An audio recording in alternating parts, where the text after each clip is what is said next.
Welcome to 1407 Great Market Lane. This is the living memory of the X-Men. Don't let anyone tell you different. Okay. I'm back. I'm back in my regular studio. I am man.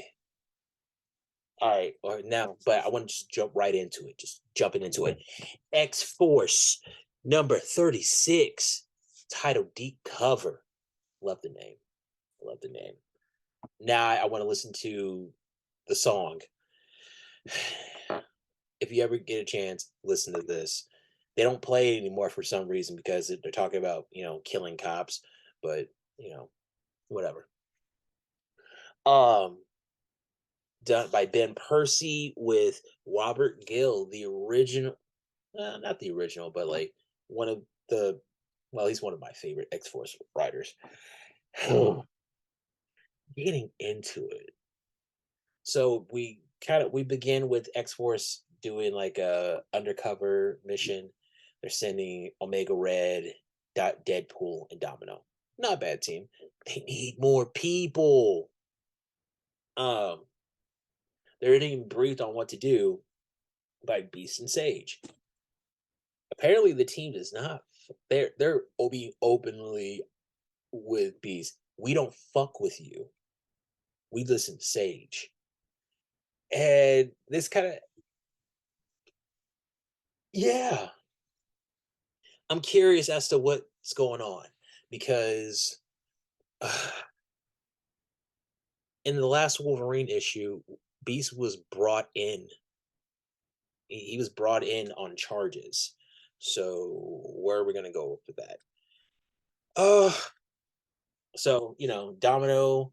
This is actually kind of cute. Like this whole thing with Deadpool and Omega Red picking out dress what the attire for Domino to wear, and then Domino happened to go undercover to a like this makes me think of the movie The Menu. If you haven't seen it, check it out. It's nuts. They come in. Domino's given a heart, a Cuban heart, but not just any Wolverine, not just any heart. It's a Wolverine heart. So it will give you like a healing factor if you eat it. And all the other patrons, they're eating other stuff that will give them mutant powers. You get that guy wants to see a mile ahead, somebody who can breathe underwater, somebody who want two people who basically they just want to live forever. Oh man, just I like this. Okay, this is all part of a Xeno program. I love it. It's what I always thought they were gonna. It's it reminds me of the Human back in New X Men during the Grant Morrison era. It very they're just doing a version of what the Human were doing. That's cool. I like that. That's hey, I like the whole thing. I've always liked Xeno. I I used to think that he was a sinister, but after last week's X Men Red, nope, no way. Now, if he was Peter Corbeau or like a Trask, nah, that wouldn't really work. But uh, the something goes wrong, the whole thing goes bust, and we get kind of like Domino's perspective on everything. Um, or if you remember, okay, if you go back in early X Force, Domino want she was talking to Colossus, and she had said that she wanted to she hated those memories, but she needed to remember them. And then when she got resurrected, she didn't get those memories back. So with oh man, like I was talking with shout out to Exa Words.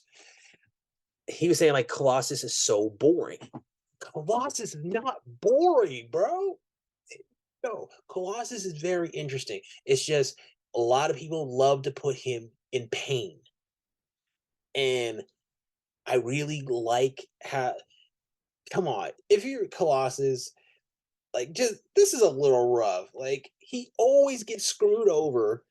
Like, the biggest screws is when somebody he loves or his family.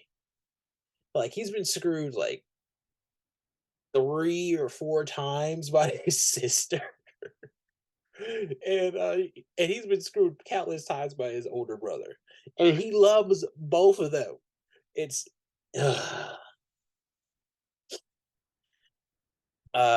Beast comes up with a new plan. He brings up the X Force. He like the team doesn't basically he's just talking to hear himself talk at this point because also with Domino, this whole part telling like the human population are the enemy, Domino's like that you can't really say that. I mean, okay, I understand where he's coming from, but humanity's not their enemy. They just need to I've always been one that mutant culture should be its own thing. That's not saying that everybody else needs to go away. That's wrong. A lot of people call Krakoa a like a fascist state, ethno state, saying they only care about their culture, they don't care about the world. Well, that's every country, though. Every country thinks that it should be everywhere. Like I'm really surprised. No, weird. Okay, I'm giving this book a 4.25 out of 5 stars. It's Ben Percy annoys me, but he writes really, really good fiction. I mean, like I listened to his audiobook on Wolverine a few years ago.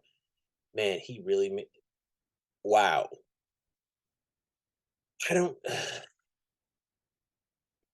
somebody once said that you put your favorite characters through the worst. And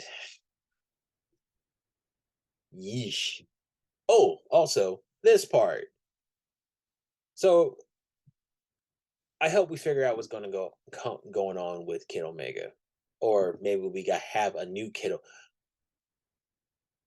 Oh God! Okay, base. All right, this is what it is.